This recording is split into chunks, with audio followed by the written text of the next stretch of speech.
Hello दोस्तों, good evening. कैसे हैं आप सब? आशा करते हैं आप सब अच्छे होंगे।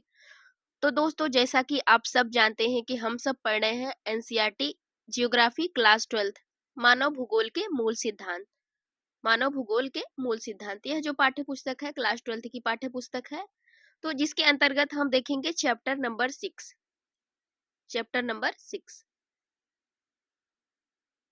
चैप्टर नंबर 6 की बात की जाए तो हम देखेंगे कि द्वितीयक क्रियाएं।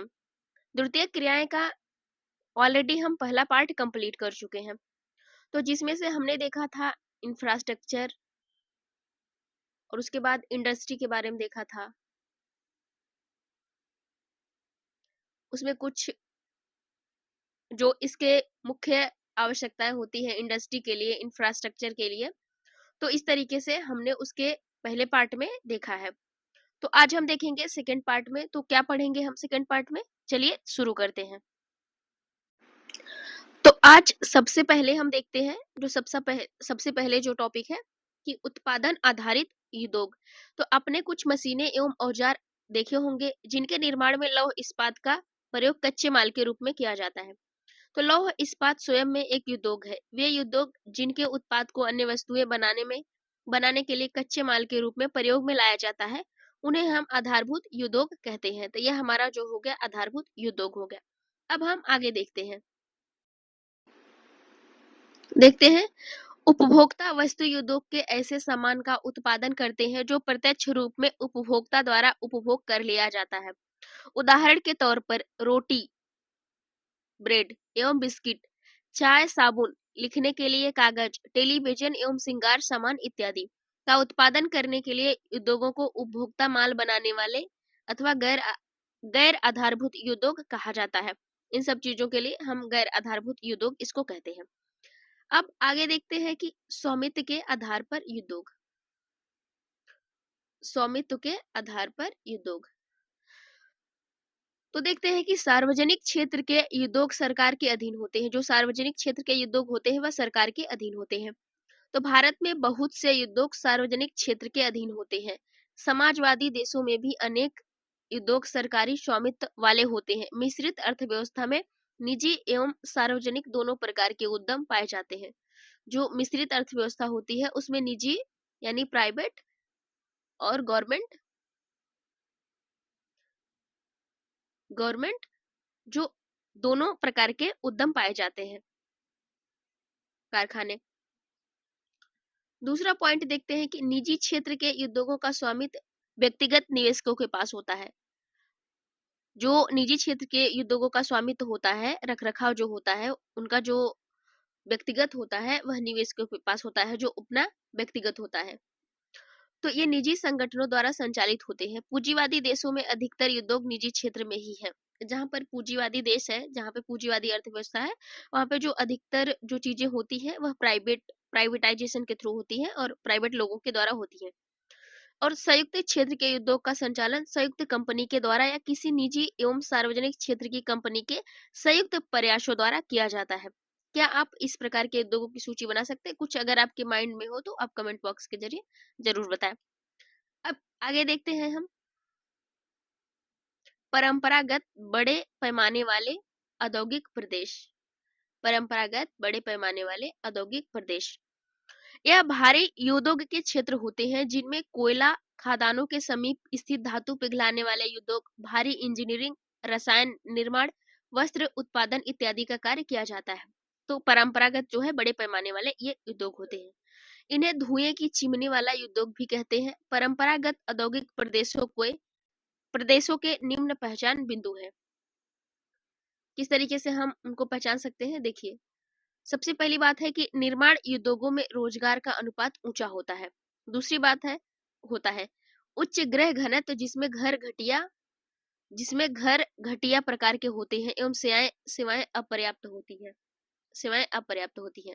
वातावरण अनाकर्षक होता है जिसमें गंदगी के ढेर व प्रदूषण होता है। इस तरीके से पहचान कर सकते हैं। बेरोजगारी की समस्या, उत्प्रवास, विश्वव्यापी मांग कम होने के कारण, कारखाने बंद होने के कारण परित्यक्त भूमि का क्षेत्र, इस तरीके से हो गया जो परंपरागत कारखाने हैं।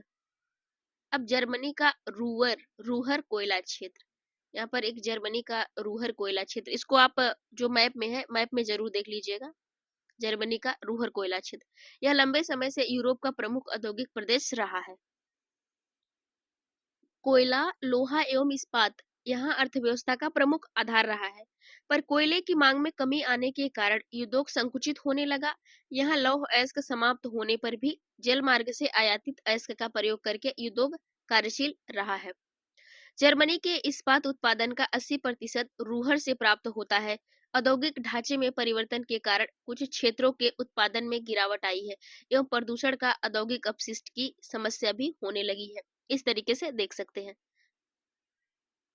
समस्या होने लगी है।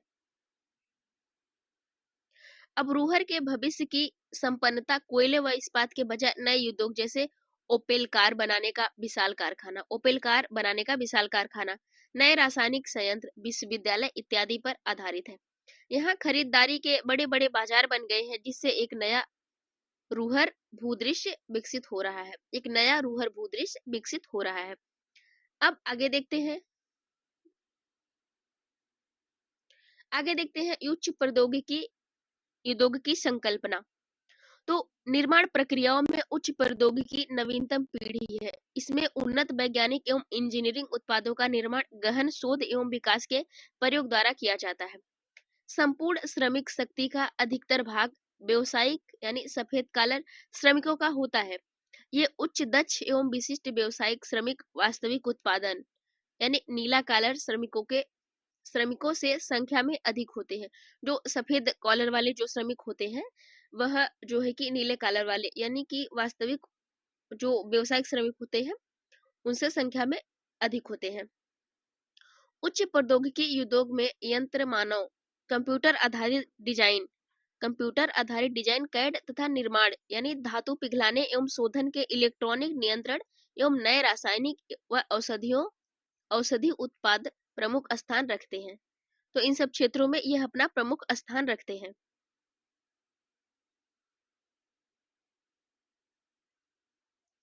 आगे देखते हैं कि इस भूदृश्य में विशाल भवनों, कारखानों एवं भंडार क्षेत्रों के स्थान पर आधुनिक यानी नीचे साफ सुथरे बिखरे कार्यालय एवं प्रयोगशालाएं देखने को मिलती हैं। इस समय जो भी प्रादेशिक व स्थानीय विकास की योजनाएं बन रही हैं, उनमें से नियोजित व्यवसाय पार्क का निर्माण किया जा रहा है। वे उच्च प्रौद्योगिकी उद्योग को प्रादेशिक संकेंद्रित है, आत्मनिर्भर एवं उच्च विशिष्टता के लिए होते हैं। उन्हें प्रौद्योगिकी ध्रुव कहा जाता है। सैन फ्रांसिस्को के समीप सिलिकन घाटी, ये जो आप देख लीजिएगा सैन फ्रांसिस्को के निकट, ये मैप में देख लीजिएगा सिलिकन घाटी, एवं सिएटल के समीप सिलिकन वन प्रौद्योगिकी ध्रुव के अच्छे उदाहरण है। अब यहाँ पे अगर अपने यहाँ कुछ भारत में है, कुछ प्रौद्योगिकी ध्रुव विकसित हो रहे हैं, तो उसका नाम जरूर बताइएगा। अब देखते हैं, विश्व अर्थव्यवस्था में निर्माण उद्योग का सबसे बड़ा योगदान है। विश्व अर्थव्यवस्था में निर्माण उद्योग का सबसे बड़ा योगदान है। लौह इस्पात, वस्त्र, मोटर गाड़ी निर्माण, पेट्रो रसायन एवं इलेक्ट्रॉनिक्स विश्व के प्रमुख निर्माण उद्योग है। तो यह इंपॉर्टेंट इंडस्ट्री है। अब हम देखते हैं आगे लौह इस्पात उद्योग।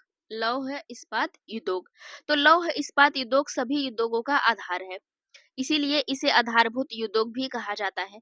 यह आधारभूत इसलिए है क्योंकि यह अन्य उद्योगों जैसे कि मशीन और औजार जो आगे उत्पादों के लिए प्रयोग किए जाते हैं को कच्चा माल प्रदान करता है। इसे भारी उद्योग भी कहते हैं क्योंकि इसमें बड़ी मात्रा में भारी भरकम कच्चा माल उपयोग में लाया जाता है एवं इसके उत्पाद भी भारी होते हैं। लौह इस्पात के जो उद्योग होते हैं वह भी भारी होते हैं।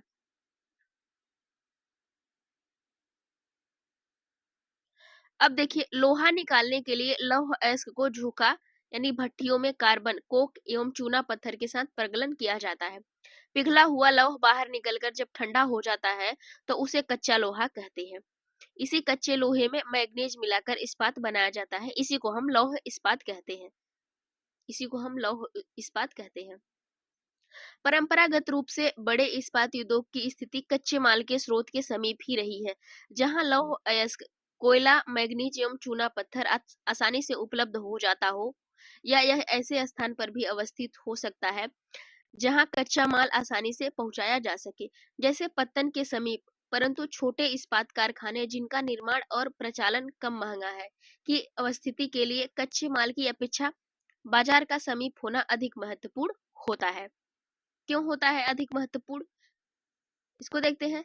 क्योंकि क्योंकि कच्चे माल के रूप में रद्दी धातु बाजार में उपलब्ध हो जाती है। परंपरागत रूप से अधिकतर इस्पात का उत्पादन विशाल संगठित संयंत्रों द्वारा ही किया जाता है, पर अब छोटे इस्पात संयंत्र जिनमें केवल एक प्रक्रिया यानी इस्पात निर्माण होता है अधिक लगने लगे हैं। तो इस तरीके से अब उद्योग अधिक देखने को मिलते हैं। अब हम देखते हैं कि डिस्ट्रीब्यूशन, वितरण किस प्रकार से किया गया है। वितरण, यह एक जटिल उद्योग है। वितरण उद्योग है की बात हो रही है इसमें। तो यह एक जटिल उद्योग है जिसमें अधिक पूंजी की आवश्यकता होती है तथा उत्तरी अमेरिका, यूरोप एवं एशिया के विकसित देशों में इसका केंद्रीकरण है। तो जो अगर हम सच में डिस्ट्रीब्यूशन की बात करें, उद्योग के डिस्ट्रीब्यूशन की, तो सबसे ज्यादा देखा जाता है जो कि आपके हो गया नॉर्थ अमेरिका। नॉर्थ अमेरिका, उसके बाद हम देखते हैं कि यूरोप हो गया आपका, और तीसरा देखते हैं हम यूएसए, जो एक पार्टिकुलर रीजन है। यहाँ पे जो है लौह इस्पात का जो उत्पादन है वह सबसे ज्यादा किया जाता है। केंद्रीकरण है, संयुक्त राज्य अमेरिका में लौह इस्पात का उत्पादन करने वाले प्रमुख क्षेत्र है उत्तर अपलेशियन प्रदेश, पिट्सबर्ग। इसको आप मैप में देखिएगा, एटलस का जो मैप है उसमें देखिएगा। पिट्सबर्ग, महान झील क्षेत्र, शिकागो, जैसे Gary, eri, Cleveland, Lauren, buffalo एवं डुलुथ, तथा एटलांटिक तट, स्पैरोज पॉइंट एवं मोरिसविले इत्यादि। तो इनके अतिरिक्त कुछ उद्योग का विस्तार दक्षिणी राज्य जैसे अलाबामा में भी हुआ है। पिट्सबर्ग क्षेत्र का महत्व अब घट रहा है। इस क्षेत्र को जंग का कटोरा कहते हैं, यानी इसके नाम से पुकारा जाता है। यूरोप में ग्रेट ब्रिटेन, जर्मनी, बेल्जियम,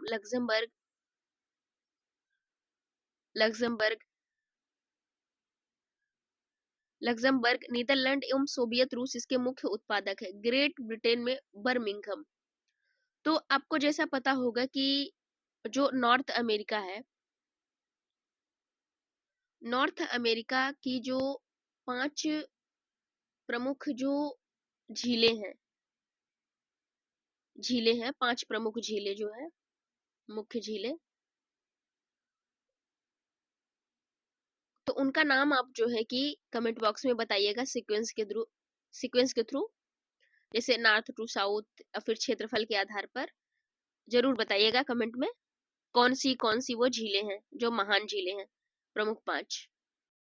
तो कुछ यहाँ पे देखिए इस्पात केंद्रों के नाम दिए गए हैं, जैसे कि हम देखते हैं सैफील्ड हो गया जर्मनी में, सैफील्ड हो गया जर्मनी में, फिर डुइसबर्ग हो गया, डोरटमुंड हो गया, फिर डुसुलडोरफ एवं एसेन हो गया। फ्रांस में जो है कि फ्रांस में ली क्रियूसोट एवं सेंट इटिनी। सोवियत रूस में जो है मास्को, सेंट पीटर्सबर्ग, लिपेटस्क एवं तुला। यूक्रेन में अगर बात की जाए तो यूक्रेन में क्रिबोई, राग एवं दोनेत्स्क प्रमुख इस्पात केंद्र है। तो ये कुछ नाम है जो कि आप मैप में देख लीजिएगा कि कुछ ये जो लौह इस्पात केंद्र है, कुछ मैप में देख लीजिएगा आप। अब देखते हैं कि एशिया महाद्वीप में जापान में नागासाकी एवं टोक्यो, याकोहामा, चीन में संघाई, तियनस्तीन एवं वुहान, एवं भारत में जमशेदपुर, कुल्टी, बुरहानपुर, दुर्गापुर, राउरकेला, भिलाई, बोकारो, सलेम, विशाखापत्तनम एवं भद्रावती प्रमुख केंद्र है। ये जैसा कि यहाँ भी कहा गया है यह बात कि सबको आप एटलस में देखिएगा। तो इम्पोर्टेंट कुछ ये सब स्थान है, इसको आप एटलस में जरूर मार्क कीजिएगा, क्योंकि अक्सर एग्जाम में ऐसे जो केंद्र होते हैं जो चाहे खनिज से रिलेटेड हो, लौह इस्पात से हो, फिर कोई भी चीजें हो, इससे रिलेटेड स्थान जो इम्पोर्टेंट होते हैं पूछे जाते हैं। अब देखते हैं हम सूती कपड़ा उद्योग। सूती कपड़ा उद्योग जो कॉटन इंडस्ट्री है उसको देखते हैं। तो इस उद्योग में सूती कपड़े का निर्माण हथकरघा, बिजली करघा एवं कारखानों में किया जाता है। तो हथकरघा क्षेत्र में क्षेत्र में अधिक श्रमिकों की आवश्यकता होती है। जो हथकरघा क्षेत्र है उसमें अधिक श्रमिकों की आवश्यकता होती है। यह अर्धकुशल श्रमिकों को रोजगार प्रदान करता है। जो बहुत ज्यादा स्किल्ड नहीं होते हैं उनको यह रोजगार प्रदान करता है। पूंजी की आवश्यकता भी इसमें कम होती है। स्वतंत्रता के आंदोलन में महात्मा गांधी ने खादी के उपयोग पर क्यों बल दिया था? इसके अंतर्गत सूत की कताई बुनाई आदि का कार्य किया जाता है। बिजली करघों से कपड़ा बनाने जो बिजली करघों से कपड़ा बनाने में यंत्रों का प्रयोग किया जाता है। अतः इसमें इसमें श्रमिकों की जो कम आवश्यकता पड़ती है एवं उत्पादन भी अधिक होता है।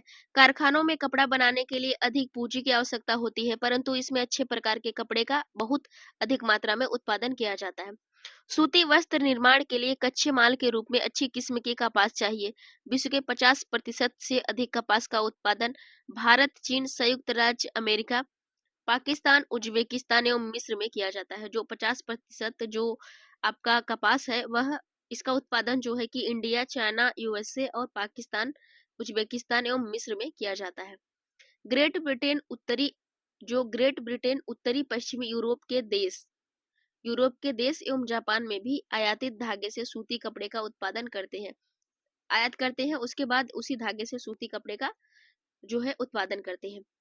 अकेला यूरोप विश्व का लगभग आधा कपास आयात करता है। अकेला जो यूरोप वह अकेला विश्व का जो है कि आधा 50% जो है कि कपास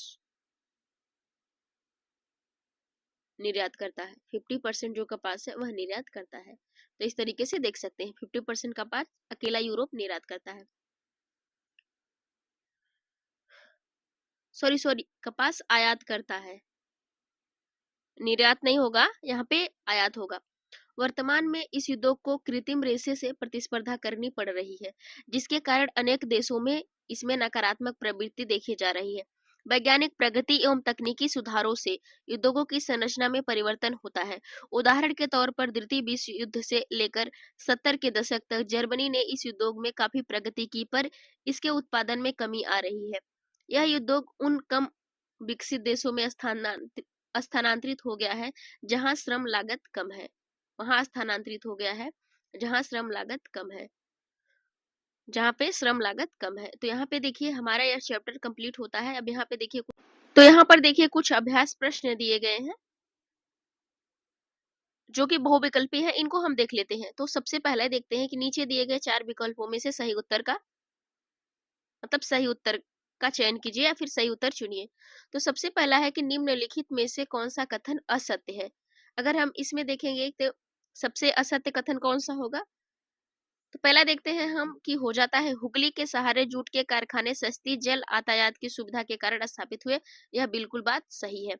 दूसरा है कि चीनी सूती वस्त्र एवं वनस्पति तेल उद्योग स्वच्छंद उद्योग है। यह बिल्कुल गलत बात है। तो यहाँ पे असत्य पूछा गया है, इसका सही उत्तर आपका हो जाएगा ख। दूसरा प्रश्न आपका है, दूसरा प्रश्न है कि निम्नलिखित में से कौन सी एक अर्थव्यवस्था में उत्पादन का स्वामित्व व्यक्तिगत होता है। इसका सही उत्तर है जैसा कि हम सब ने देखा कि पूंजीवाद। तो जहाँ पे पूंजीवादी देश होते हैं या फिर पूंजीवादी अर्थव्यवस्था होती है वहां पे जो प्राइवेट लोगों का स्वामित्व होता है वही उनका व्यक्तिगत होता है। तो इसका सही उत्तर ए हो गया क। अब तीसरा देखते हैं कि निम्न में से कौन सा एक प्रकार का उद्योग या अन्य उद्योगों के लिए कच्चे माल का उत्पादन करता है। तो इसका सही उत्तर आपका हो जाता है कि ग आधारभूत उद्योग। यह जो है कि माल का उत्पादन करता है आधारभूत उद्योग। चौथा प्रश्न है कि निम्नलिखित में से कौन सा एक जोड़ा सही मेल खाता है। तो इसका सही उत्तर हो गया आपका ये लौह इस्पात उद्योग पिट्सबर्ग। तो इस तरीके से जो है कि यह हमारा चैप्टर कंप्लीट होता है। तो अगर आपको हमारा सेशन पसंद आ रहा है तो अपने दोस्तों को शेयर करें, हमारे चैनल को सब्सक्राइब करें। अब हम मिलेंगे आपको अगले पार्ट में, अगले लेक्चर में। तो आज के लिए इतना ही। Thank you so much. मिलते हैं अब अगले लेक्चर में। अपना ध्यान रखें।